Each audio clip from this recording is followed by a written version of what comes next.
Hello friends, welcome back to our channel. Friends, ఈ వీడియోలో మనం ఈరోజు అన్ని న్యూస్ పేపర్లో వచ్చినటువంటి ఇంపార్టెంట్ ఎడ్యుకేషన్ అప్డేట్స్తో పాటు చాలా ముఖ్యమైనటువంటి కరెంట్ అఫైర్స్ కూడా రావడం జరిగింది. సో వాటన్నిటి గురించి 1 by 1 ఈ వీడియోలో అయితే చూద్దాం. సో వీడియో చూస్తున్న ప్రతి ఒక్కరు వీడియోని ఖచ్చితంగా లైక్ చేయండి. So daily 1 to 2 hours work చేసి దాదాపుగా 8 న్యూస్ పేపర్ చదివి ఇన్ఫర్మేషన్ మీకు అందించడం జరుగుతుంది. చాలామంది మన వీడియోస్ను ఫాలో అవుతున్నారు కానీ లైక్ చేయట్లేదు. ఖచ్చితంగా లైక్ చేయండి. ఈ వీడియోకి అయితే నేను 1000 లైక్స్ ఎక్స్పెక్ట్ చేస్తున్నాను. సో ఇది ఎవరికైతే యూజ్ ఉంటుందో వారికి షేర్ చేయండి. అదేవిధంగా సబ్స్క్రైబ్ చేసుకొని చూడండి. రెగ్యులర్గా మీకు జాబ్ అప్డేట్స్ అంతాయి.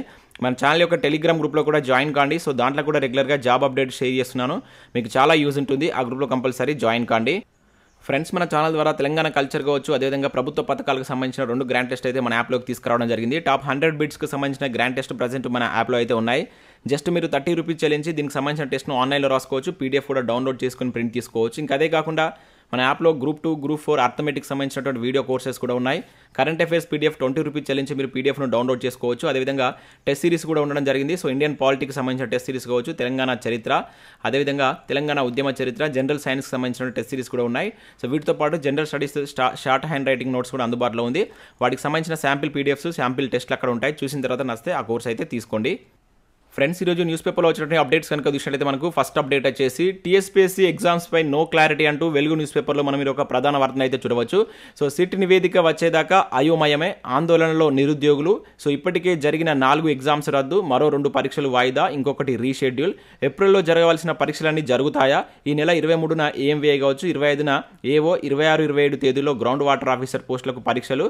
సో వాటి నిర్వహణ పైన డౌట్లే అంటే ఇక్కడ మనకి ఇవ్వడం జరిగింది. సో వాటికి సంబంధించి కూడా ఇక్కడ చూడవచ్చు. రద్దు అయినటువంటి పరీక్షలు ఏంటి, సో కొత్త డేట్లు. సో మన గ్రూప్ 1 ప్రిలిమ్స్ వచ్చేసి జూన్ 11న, ఏడబ్ల్యూ మే 8, 9, 21, అదేవిధంగా ఏఈ ప్రకటించలేదు, డిఏఓ కూడా మనకి ఇక్కడ ప్రకటించలేదు. అదేవిధంగా ఏప్రిల్లో జరగాల్సినటువంటి పరీక్షలకు సంబంధించిన డేట్స్ కూడా ఇక్కడ ఇచ్చారు.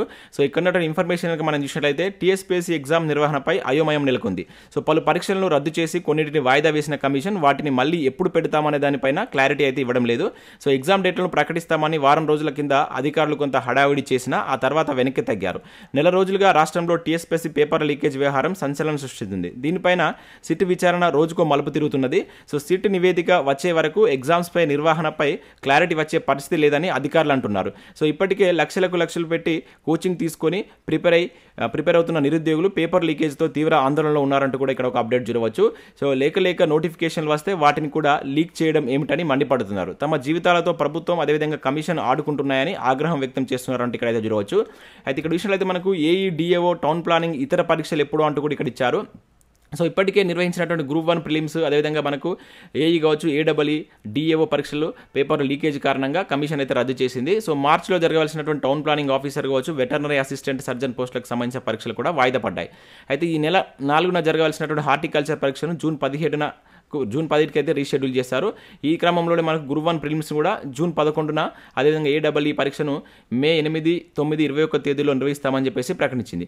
అయితే ఏడబ్ల్యూ ఎగ్జామ్స్ మనకు సో కొన్ని ఆన్లైన్లో, కొన్ని ఆఫ్లైన్లో పెడతామని చెప్పేసి తెలపడం జరిగింది. సో ఇదే క్రమంలో మనకు ఏఈ, డిఏఓ, టౌన్ ప్లానింగ్, ఇతర పరీక్షలను మే, జూన్లో నిర్వహించేందుకు డేట్లను ప్రకటించాలని మార్చి నెలాఖరులో ఒక కమిషన్ అధికారులు కసరత్తు చేశారు. కానీ ప్రకటించలేదు అని చెప్పేసి కూడా ఇక్కడ ఇచ్చారు.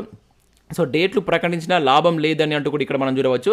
సో ఇక్కడ మనం చూసినట్లయితే సో నిరుద్యోగుల ఆందోళన తగ్గించాలనే ఉద్దేశంతో పరీక్షా తేదీలను ప్రకటించాలని టీఎస్పీఎస్సీపై సర్కారు ఒత్తిడి చేసినట్టు తెలుస్తుంది.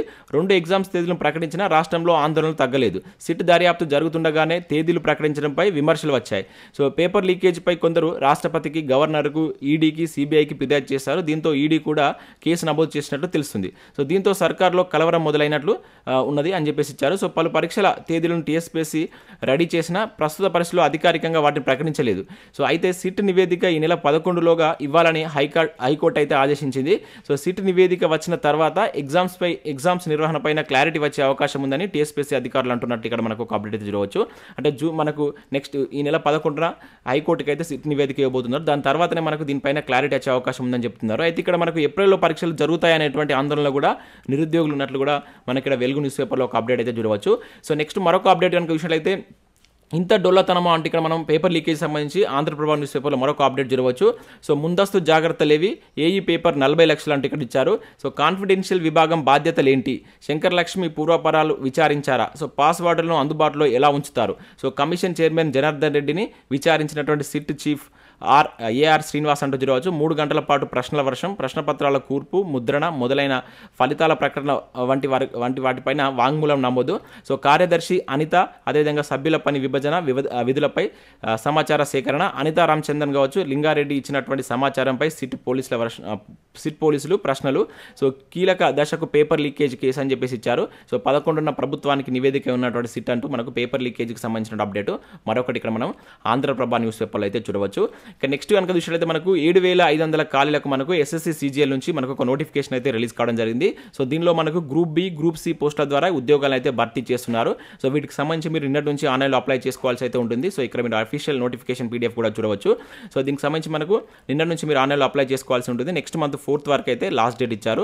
సో ఇక్కడ టెంటేటివ్ టైర్ 1 ఎగ్జామ్ డేట్ కూడా ఇవ్వడం జరిగింది. జూలైలో ఉంటుందని చెప్పేసి ఇక్కడ మనకు మెన్షన్ చేశారు. చాలా మంచి నోటిఫికేషన్. ఇవన్నీ మీకు ప్రభుత్వ పర్మనెంట్ ఉద్యోగాలు. జస్ట్ మీరు 100 రూపీస్ తోటి SSC ఎగ్జామ్స్కి అయితే అప్లై చేసుకోవచ్చు. సో ఎలిజిబిలిటీ ఉన్న ప్రతి ఒక్కరు వీటికైతే అప్లై చేసుకోండి. ఇక్కడ మనం చూసినట్లయితే అసిస్టెంట్ ఆడిట్ ఆఫీసర్ కావచ్చు. సో ఇవి గ్రూప్ బి వేకెన్సీస్. వీటికి 18 to 30 years మధ్య ఉన్నటువంటి వాళ్ళైతే అప్లై చేసుకోవచ్చు. అదేవిధంగా ఇక అసిస్టెంట్ సెక్షన్ ఆఫీసర్ కావచ్చు. ఇక ఈ సెక్షన్ ఆఫీసర్లకు సంబంధించి మీరు చూసినట్లయితే వివిధ డిపార్ట్మెంట్లో అయితే పోస్టులు అయితే ఉన్నాయి. ఇవన్నీ మనకు గ్రూప్ బి వేకెన్సీస్. 20 నుంచి 30 years మధ్య మీ ఏజ్ అనేది ఉండాలి. దీనిలో మీకు ఇన్స్పెక్టర్ లాంటి పోస్టులు కూడా ఉండడం జరిగింది. ఇక నెక్స్ట్ చూసినట్లయితే ఇక్కడ లెవెల్ 6కి సంబంధించి అసిస్టెంట్ సెక్షన్ ఆఫీసర్ కావచ్చు, ఎగ్జిక్యూటివ్ అసిస్టెంట్ కావచ్చు, ఇక డివిజనల్ అకౌంట్స్ కావచ్చు, సబ్ ఇన్స్పెక్టర్ లాంటి పోస్టులు అయితే ఉన్నాయి. సో ఇవి కూడా మనకు గ్రూప్ బి వేకెన్సీకి వస్తాయి. 18 to 30 years మధ్య మీ ఏజ్ అనేది ఉండాలి.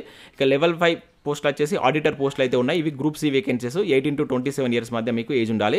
ఇక లెవెల్ 4కి సంబంధించి చూసినట్లయితే దీనిలో మీకు పోస్టల్ అసిస్టెంట్, సార్టింగ్ అసిస్టెంట్ లాంటి ఉద్యోగాలు అయితే ఉన్నాయి. ట్యాక్స్ అసిస్టెంట్ కావచ్చు, ఇంకా సబ్ ఇన్స్పెక్టర్ లాంటి పోస్టులు ఉన్నాయి. ఇవి కూడా మనకు గ్రూప్ సి వేకెన్సీస్. 18 to 27 మధ్య మీ ఏజ్ అనేది ఉండాలి. సో ఇంట్రెస్టెడ్ క్యాండిడేట్స్ వీటికి అప్లై చేసుకుంటున్న ప్రయత్నం చేయండి. సో దీనికి సంబంధించిన పూర్తి నోటిఫికేషన్ PDF మన టెలిగ్రామ్లో నేను షేర్ చేస్తాను. దాంట్లో మీరు జాయిన్ కాండి. సో వీటికి సంబంధించి ఇంకా అదర్ డీటెయిల్స్ కూడా దీనిలో క్లియర్గా అయితే మెన్షన్ చేశారు. సిలబస్ ఏంటి అంటే దీనికి మీరు డిగ్రీ అర్హతతో అప్లై చేసుకునే విధంగా ఈ నోటిఫికేషన్ అయితే ఉంది. టోటల్గా మనకు వేకెన్సీస్ వచ్చేసి 7,500 వేకెన్సీస్ ఉన్నాయి. సో మీరు ఇండియాలో ఉన్నటువంటి ప్రతి ఒక్కరు వీటికి అప్లై చేసుకోవచ్చు. ఎందుకంటే ఇవి సెంట్రల్ గవర్నమెంట్ వేకెన్సీస్ కనుక సో అందరూ వీటికి అప్లై చేసుకునే ఛాన్స్ అయితే ఉంటుంది. సో ప్రతి ఒక్కరు వీటికి ఎలిజిబిలిటీ ఉంటే అప్లై చేసుకునేటువంటి ప్రయత్నం చేయండి. నేను నోటిఫికేషన్ PDF మన టెలిగ్రామ్లో షేర్ చేస్తాను. సో నెక్స్ట్ అప్డేట్ కనుక చూసినట్టు మనకి ఇక్కడ 1031 పోస్టులకు SBI కూడా మరొక నోటిఫికేషన్ అయితే రిలీజ్ చేసింది. సో మీకు ఇంట్రెస్టెడ్ క్యాండిడేట్స్ ఈ నెల 30 వరకు మీరు వీటికి అయితే అప్లై చేసుకోవాల్సి అయితే ఉంటుంది. కన్నట్టు SBI వెబ్సైట్కి వెళ్ళి సో నోటిఫికేషన్ PDF అక్కడ ఉంటుంది. చూసి దాని కనుక మీకు ఎలిజిబిలిటీ ఉంటే వీటికి కూడా అప్లై చేసుకుంటున్న ప్రయత్నం చేయండి. ఇక నెక్స్ట్ చూసినట్లయితే వాట్సాప్లో 10 ప్రశ్న పత్రం అంటూ మరొక అప్డేట్ ఇక్కడ మనం చూడవచ్చు. పరీక్ష మొదలైన 7 నిమిషాలకే బయటకి మరో టీచర్కు పంపినటువంటి ఉపాధ్యాయుడు బందెప్ప. ఓ వాట్సాప్ గ్రూప్లోను పోస్టు, 4 ఉపాధ్యాయులు సస్పెన్షన్, పరీక్షలు యథాతథం, పాఠశాల విద్యాశాఖ అంటే ఇక్కడ చూడవచ్చు. సో 10వ తరగతి వార్షిక పరీక్ష ప్రారంభమైన కొద్ది నిమిషాల్లోనే వాట్సాప్ గ్రూపుల్లో ప్రశ్నపత్రం ప్రత్యక్షం కావడం రాష్ట్ర వ్యాప్తంగా సంచలనం సృష్టించింది. వికారాబాద్ జిల్లా తాండూరు పట్టణంలో సోమవారం 10వ తరగతి తెలుగు ప్రశ్నపత్రం బయటకు రావడం కలకలం రేపింది. ఉదయం 9:30 పరీక్ష ప్రారంభంగా 9:37 నిమిషాలకే సామాజిక మాధ్యమాల్లో ప్రశ్నపత్రం చక్కర్లు కొట్టింది. సో ప్రభుత్వ ఉన్నత పాఠశాలలో జీవశాస్త్ర ఉపాధ్యాయుడు బందెప్ప తన సెల్ ఫోన్ నుంచి మరో ఉపాధ్యాయుడికి పంపడంతో పాటు ఓ వాట్సాప్ గ్రూపులోను పోస్ట్ చేసినట్లు పోలీసులు అదేవిధంగా విద్యాశాఖ అధికారులు గుర్తించారు. సో ఈ పాఠశాలలో మొత్తం 11 గదుల్లో విద్యార్థులు పరీక్ష రాశారు. సో 11 మంది ఇన్సులేటర్లకు అదనంగా ఈ బందెప్పను మనకు రిలీవర్గా అయితే అందుబాటులో ఉంచారు. సో ఇన్సులేటర్లు ఎవరికైనా ఏదైనా సమస్య వస్తే వారి స్థానంలో ఆయనను పనిచేయాల్సి అయితే ఉంటుంది. అయితే పాఠశాలలో 5వ నెంబర్ గదిలో గైరాజరైనటువంటి ఓ విద్యార్థికి సంబంధించిన ప్రశ్నపత్రాన్ని సెల్ ఫోన్తో ఫోటోలు తీసి బందెప్ప తొలుత అదే మండలానికి చెందినటువంటి చంగోల్ ప్రభుత్వ పాఠశాల సైన్స్ ఉపాధ్యాయుడికి పంపించి తర్వాత ఒక వాట్సాప్ గ్రూప్లో కూడా పోస్ట్ చేసినట్లు ఇక్కడ మనం చూడవచ్చు. సో 10వ తరగతి ప్రశ్నపత్రం కూడా లీక్ కావడం జరిగింది. ఇక దానికి సంబంధించి ఈరోజు చాలా న్యూస్ పేపర్లో అప్డేట్స్ వచ్చాయి. వాట్సాప్లో ప్రశ్నపత్రం అంటూ ఇక్కడ ఆంధ్రజ్యోతిలో కూడా దానికి సంబంధించిన ఒక అప్డేట్ అయితే చూడవచ్చు. ఇక నెక్స్ట్ చూసినట్టయితే మనకు ASI తుది పరీక్షల హాల్ టికెట్లు విడుదల అంటూ ఇక్కడ మనకు అప్డేట్ రావడం జరిగింది. సో నిన్న మనకు TSLPRBకి సంబంధించి ఈ SI హాల్ టికెట్స్ అయితే రిలీజ్ చేశారు. సో ఇప్పుడు ప్రజెంట్ లింక్ అనేది మీకు వెబ్సైట్లో అందుబాటులో ఉంది. సో ఎవరైతే ఎగ్జామ్ రాయబోతున్న అభ్యర్థులు ఉంటారో ఒకసారి వెళ్ళి చూసి మీ హాల్ టికెట్ని అయితే డౌన్లోడ్ చేసుకోండి. మన ఛానల్ సబ్స్క్రైబర్స్ ఎంతమంది SI ఎగ్జామ్ రాయబోతున్నారు అనేది వీడియోని లైక్ చేసి కింద SIని కామెంట్ చేసేటువంటి ప్రయత్నం చేయండి. ఇక నెక్స్ట్ SI రాత పరీక్షలకు ఏర్పాట్లు అంటూ మరొక అప్డేట్ కూడా చూడవచ్చు. ఇది కరీంనగర్ జిల్లాకు సంబంధించిన అప్డేట్. సో మనకు 8, 9వ తేదీలో SI ఎగ్జామ్ అయితే కండక్ట్ చేయబోతున్నారు. సో కరీంనగర్లో వీటికి సంబంధించినటువంటి కంప్లీట్ ఏర్పాట్లు పూర్తి చేశామని చెప్పేసి ఇక్కడ మనకు అక్కడ ఉన్నటువంటి CPL సుబ్బారావు గారు అయితే ప్రకటించడం జరిగింది. సో మనకు 8వ తేదీన ఉదయం మధ్యాహ్నం అదేవిధంగా 9వ తేదీన ఉదయం మధ్యాహ్నం వీటికి సంబంధించిన ఎగ్జామ్స్ అయితే ఉన్నాయి. సో SI రాయబోయేటువంటి అభ్యర్థులు ఏవైతే ఉంటారో సో సీరియస్గా చదవండి. ముఖ్యంగా రివిజన్ చేయండి. కొత్త వాటిని అయితే టచ్ చేయకండి. ముఖ్యంగా మీరు వారికి చదివినటువంటి ఏవైతే ఉంటాయో వాటిని రివిజన్ చేస్తూ కరెంట్ అఫైర్స్ చదివేటువంటి ప్రయత్నం చేయండి. ఇక్కడ నెక్స్ట్ చూసినట్లయితే ఈ నోటిఫికేషన్లు ఎప్పుడు అంటూ కూడా మరొక అప్డేట్ చూడవచ్చు. సో రాష్ట్రంలో మనకు 80,000 ఉద్యోగాలు భర్తీ చేస్తామని అసెంబ్లీలో సీఎం ప్రకటించి, సో ఇందులో ప్రకటించిన వాటిలో మనకు గురుకుల ఉపాధ్యాయులు 12,000, టీఆర్టీ ద్వారా 12,000 భర్తీ చేస్తామని అయితే వెల్లడించడం జరిగింది. వీటికి సంబంధించి మనకు టెట్ కూడా అయితే కండక్ట్ చేశారు. టెట్ కండక్ట్ చేసి 1 year అయిపోయినా కూడా సో వీటికి సంబంధించిన నోటిఫికేషన్లు ఇవ్వట్లేదని చెప్పేసి ఇక్కడ ఒక అప్డేట్ అయితే రావడం జరిగింది. దాదాపుగా 4 లక్షల మంది టీఆర్టీ నోటిఫికేషన్ కోసం ఎదురు చూస్తున్నారంటూ ఇక్కడ ఒక అప్డేట్ అయితే చూడవచ్చు. నెక్స్ట్ విషయంలో ఇక్కడ పోలీస్ ఆధ్వర్యంలో 11వ మెగా జాబ్ మేళా అనేది మనకు కరీంనగర్లో కండక్ట్ చేస్తున్నారు. కరీంనగర్లో ఉన్నటువంటి పద్మనాయక ఫంక్షన్ హాల్లో ఉచిత మెగా జాబ్ మేళా నిర్వహిస్తున్నట్టు మనకు సిపి సుబ్బారాయుడు గారు అయితే ప్రకటించడం జరిగింది. సో 10వ తరగతి నుంచి స్టార్ట్ చేస్తే పీజీ వరకు దీనికి అర్హులని చెప్పేసి ఇక్కడ మెన్షన్ చేయడం జరిగింది. దాదాపుగా 5,000 ఉద్యోగాలు దీని ద్వారా కల్పించినట్లు ఇవ్వడం జరిగింది. సో ఈ జిల్లాకు సంబంధించిన అభ్యర్థులు ఎవరైనా ఉన్నట్లయితే సో ఇక్కడ 11వ తేదీన ఈ పద్మనాయక ఫంక్షన్ హాల్కి వెళ్ళి మీరు దానికైతే అటెండ్ కావచ్చు. ఇక నెక్స్ట్ చూసినట్లయితే మనకి ఇక్కడ హైకోర్టు ఉద్యోగాలకు సంబంధించిన ఒక అప్డేట్ అయితే చూడవచ్చు. జూనియర్ అసిస్టెంట్ ఉద్యోగాలు 3వ బ్యాచ్ పరీక్ష వాయిదా అంటే ఇక్కడ జరిగింది. సో మనకు హైకోర్టు ఉద్యోగాలకు సంబంధించి డిస్ట్రిక్ట్ కోర్టులో ఉన్నటువంటి పోస్టులకు సంబంధించిన ఎగ్జామ్స్ అయితే మనకు ఆన్లైన్లో జరుగుతున్నాయి. అయితే నిన్న మనకు హైదరాబాద్లో మల్లాపూర్లో ఉన్నటువంటి ఐఆన్ డిజిటల్లో ఈ ఎగ్జామ్స్ అయితే కండక్ట్ చేశారు. సో షిఫ్ట్ 1, షిఫ్ట్ 2 ఎగ్జామ్స్ అయితే యథావిధిగా జరిగాయి. కాకపోతే షిఫ్ట్ 3 అనేటువంటిది 4:45 నుంచి 6:45 మధ్యలో జరగాల్సినటువంటి రాత పరీక్షకు సంబంధించినటువంటి ఆ పేపర్ అయితే మనకు ఆన్లైన్లో ఓపెన్ కండక్ట్ సరైన టైంకి అయితే ఓపెన్ కాలేదు. సో దాంతో అక్కడ ఉన్నటువంటి అభ్యర్థులు అయితే ఆందోళన చేశారు. సో ఈ పరీక్షను వాయిదా వేస్తున్నట్లు ఇక్కడ మనకు ఒక అప్డేట్ కూడా రావడం జరిగింది. సో ఇది మనకు హైకోర్టు ఉద్యోగాలకు సంబంధించిన అప్డేట్. నెక్స్ట్ ఇక్కడ ఇస్రోలో మనకు ఒక నోటిఫికేషన్ అయితే రిలీజ్ కావడం జరిగింది. సో మనకు హైదరాబాద్ బాలనగర్కి చెందినటువంటి ఇండియన్ స్పేస్ రీసెర్చ్ ఆర్గనైజేషన్ నుంచి 34 పోస్టులతో ఒక నోటిఫికేషన్ అయితే రిలీజ్ అయింది. సో ఇక్కడ ప్రాజెక్ట్ అసోసియేషన్ కావచ్చు, ప్రాజెక్ట్ సైంటిస్ట్ సంబంధించిన ఉద్యోగాలు అయితే ఉన్నాయి. సో వీటికి సంబంధించి మీరు బీటెక్లో స్పెషలైజేషన్ కావచ్చు, బీఎస్సీ, ఎంటెక్ చేసిన అభ్యర్థులు అప్లై చేసుకోవచ్చు. 28 నుంచి 35 మధ్య మీ ఏజ్ అనేది ఉండాలి. సో ఆన్లైన్లో అప్లై చేసుకోవాల్సి ఉంటుంది. ఇక్కడ వెబ్సైట్కి వెళ్ళి చూసి మీరు ఇంట్రెస్ట్ ఉంటే అప్లై చేసుకోండి. ఇంకా దాంతోపాటుగా హైదరాబాద్లో ఉన్నటువంటి ఈసీఐలో కూడా 29 ఉద్యోగాలకు సంబంధించి మరొక నోటిఫికేషన్ అయితే రావడం జరిగింది. ఇంట్రెస్టెడ్ క్యాండిడేట్స్ ఇక్కడ వెబ్సైట్కి వెళ్ళి చూసి వీటికి అప్లై చేసేటువంటి ప్రయత్నం చేయండి. సో ఇవి మనకు వివిధ న్యూస్ పేపర్లో వచ్చినటువంటి education updates. Next current affairs చూద్దాం. చాలా ముఖ్యమైన కరెంట్ అఫైర్స్ అయితే ఉన్నాయి. ఎక్కడా స్కిప్ చేయకుండా ఎండ్ వరకు చూడండి. చూసే ప్రతి ఒక్కరు ఖచ్చితంగా లైక్ చేయండి. ఒకే వీడియోలో education updates and current affairs కలిపి మీకు అందించడం జరుగుతుంది. చాలా మంది చూస్తున్నారు కానీ లైక్ చేయట్లేదు. చూసే ప్రతి వ్యూ లైక్ కావాలి. కంపల్సరీ ఎక్కువ మంది లైక్ చేస్తారని అనుకుంటున్నాను. So current affairs daily follow అవుతున్న ప్రతి ఒక్కరు ఈ వీడియోని అయితే లైక్ చేయండి. సో ఇక్కడ మనం ఫస్ట్ కరెంట్ అఫైర్ కనుక చూసినట్లయితే మహిళా సాధికారతకు మహిళా సమ్మాన్ బచత్ పాత్ర అంటే ఇక్కడ ఒక ఇంపార్టెంట్ కరెంట్ అఫైర్ అయితే చూడవచ్చు. సో మనకు పోస్టల్ శాఖలో ఒక కొత్త పథకం అయితే కేంద్ర ప్రభుత్వం తీసుకురావడం జరిగింది. సో దాని నేమ్ కనుక చూసినట్లయితే మనకు మహిళా సమ్మాన్ బచత్ పాత్ర అని చెప్పేసి ఇక్కడ చూడవచ్చు. ఇది మహిళా సాధికారతకు అదేవిధంగా మహిళా ఆత్మగౌరవానికి మా ప్రభుత్వం కట్టుబడి ఉంటుందని చెప్పేసి నిన్న మోడీ గారు అయితే ప్రకటించడం జరిగింది. మనం ఇక్కడ గుర్తుంచుకోవాల్సింది ఏంటంటే సో ఇటీవల వచ్చినటువంటి నూతన పథకం మహిళా సమ్మాన్ బచత్ పాత్ర ఏ శాఖలో వచ్చిందని చెప్పేసి అంటే ఇది పోస్టల్ శాఖ రిలీజ్ చేసినటువంటి ఒక పొదుపు పథకం. చాలా ఇంపార్టెంట్. దీనికి సంబంధించి 2023-24 సాధారణ బడ్జెట్లో కూడా ఈ మహిళల పొదుపు పథకం ప్రస్తావన గురించి రావడం జరిగింది. సో దేశంలో దాదాపుగా 1.5 lakhs మెంబర్స్ 1.59 lakhs పోస్ట్ ఆఫీసులో ఏప్రిల్ 1వ తేదీ నుంచి దీన్ని తీసుకురానున్నట్లు ఇక్కడ మనకు ఒక అప్డేట్ అయితే రావడం జరిగింది. సో ఇక్కడ ఈ స్కీమ్ నేమ్ గుర్తుంచుకోండి. ఇది ఏ శాఖలో వచ్చిందనేది డైరెక్ట్గా అడుగుతారు. లేకుంటే అది ఎవరికి సంబంధించి అని చెప్పేసి కూడా అడగవచ్చు. ఇక నెక్స్ట్ విషయంలో అయితే స్వరాష్ట్రంలో అమరులకు గౌరవం అంటూ చూడవచ్చు. ట్యాంక్ బండ్పై దొడ్డి కొమరయ్య విగ్రహం అని చెప్పేసి ఇక్కడ ఒక ఇంపార్టెంట్ కరెంట్ అఫైర్ అయితే రావడం జరిగింది. సో మనకు నిన్న దొడ్డి కొమరయ్య యొక్క 96వ జయంతి వేడుకలు అయితే జరగడం జరిగింది. ఇక్కడ మీరు గుర్తుంచుకోవాల్సింది ఏంటంటే ఎన్నోవ జయంతి వేడుకలు 96వ జయంతి వేడుకలు అని చెప్పేసి గుర్తుంచుకోండి. అదేవిధంగా నిన్నటి డేట్ కూడా గుర్తుంచుకోండి. సో ఇక్కడ మనకు దొడ్డి కొమరయ్య యొక్క ఇంపార్టెన్స్ ఏంటంటే సో మనకు తెలంగాణ సాయుధ పోరాటంలో తొలి అమరుడి కింద మనం చెప్తాం. సో ఏ రోజున ఇతను చనిపోయాడు అనేది కింద కామెంట్ చేయండి. అదేవిధంగా షేక్ బందగి కూడా ఏ రోజున చనిపోయాడు అనేది కింద కామెంట్ చేసే ప్రయత్నం చేయండి. సో దీనికి సంబంధించి త్వరలో ట్యాంక్ బండ్ పైన ఈ దొడ్డి కొమరయ్య యొక్క విగ్రహాన్ని కూడా నెలకొల్పబోతున్నట్లు ప్రభుత్వం ప్రకటించినట్లు ఇక్కడ ఒక అప్డేట్ అయితే మనకు రావడం జరిగింది. ఇక నెక్స్ట్ కరెంట్ అఫైర్ కనుక చూసినట్లయితే తెలంగాణ హైకోర్టు తొలి చీఫ్ జస్టిస్ TBN రాధాకృష్ణ మృతి అని చెప్పేసి ఇక్కడ ఒక ఇంపార్టెంట్ కరెంట్ అఫైర్ చూడవచ్చు.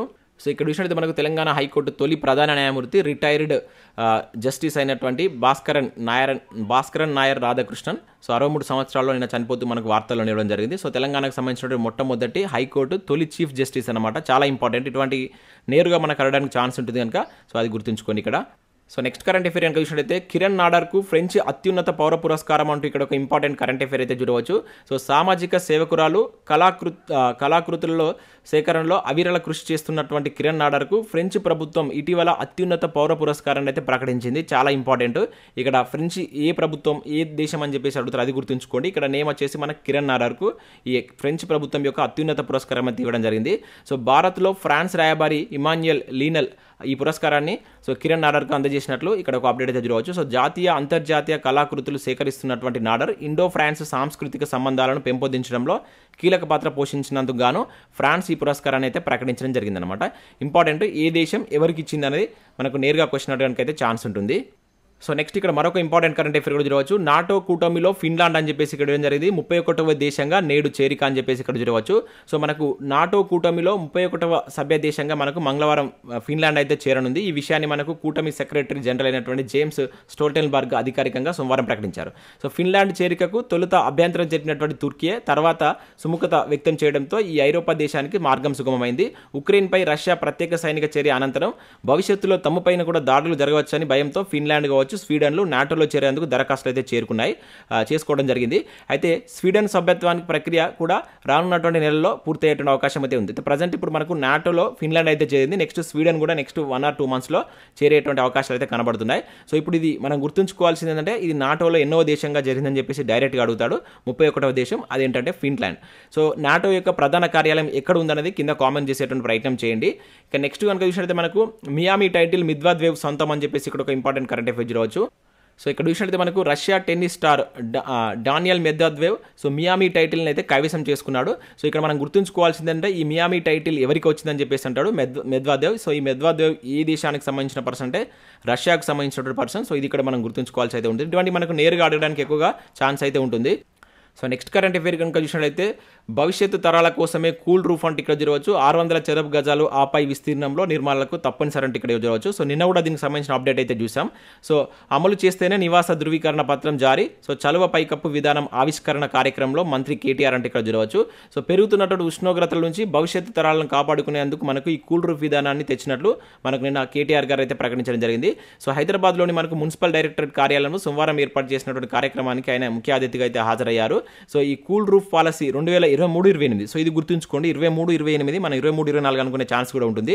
23-28 ఆవిష్కరించారు. సో ఈ సందర్భంగా ఆయన మాట్లాడారు. సో దేశంలో ఈ విధానాన్ని అమల్లోకి తీసుకొచ్చినటువంటి తొలి రాష్ట్రంగా తెలంగాణ అని చెప్పేసి చెప్పడం జరిగింది. ఇది 2030 నాటికి 300 చదరపు గజాల పరిధిలో ఉన్న వారికి అమలు చేసేటువంటి దాన్ని కూడా లక్ష్యంగా పెట్టుకున్నామని చెప్పేసి ఇచ్చారు. ప్రజెంట్ అయితే 600 చదరపు గజాలు అంతకు మించి విస్తీర్ణంలో చేపట్టేటువంటి అన్ని రకాల నిర్మాణాలకు సో ఖచ్చితంగా ఈ కూల్ రూఫ్ పాలసీని అప్లై చేస్తామని చెప్పేసి ఇక్కడ మనకి ఇవ్వడం జరిగింది. సో చాలా ఇంపార్టెంట్. వీటికి సంబంధించి మనకు అప్లికేషన్ ప్రాసెస్లో ఎక్కువగా క్వశ్చన్ అడగడానికి ఛాన్స్ ఉంటుంది కనుక ప్రతి పాయింట్ని ఇక్కడ మీరు గుర్తుంచుకునే ప్రయత్నం చేయండి. అదేవిధంగా నెక్స్ట్ చూసినట్టు ఇక్కడ మనకు ఉపాధి హామీ కూలీ రేట్లు పెంపొందించవచ్చు. సో గత 1 week బ్యాక్ కూడా దీనికి సంబంధించి మనం ఒక అప్డేట్ అయితే చూసాం. సో ఫలించిన తెలంగాణ ప్రభుత్వ కృషి. సో గ్రామీణ పేదలకు ఆర్థికంగా ఎంతో చేయుత.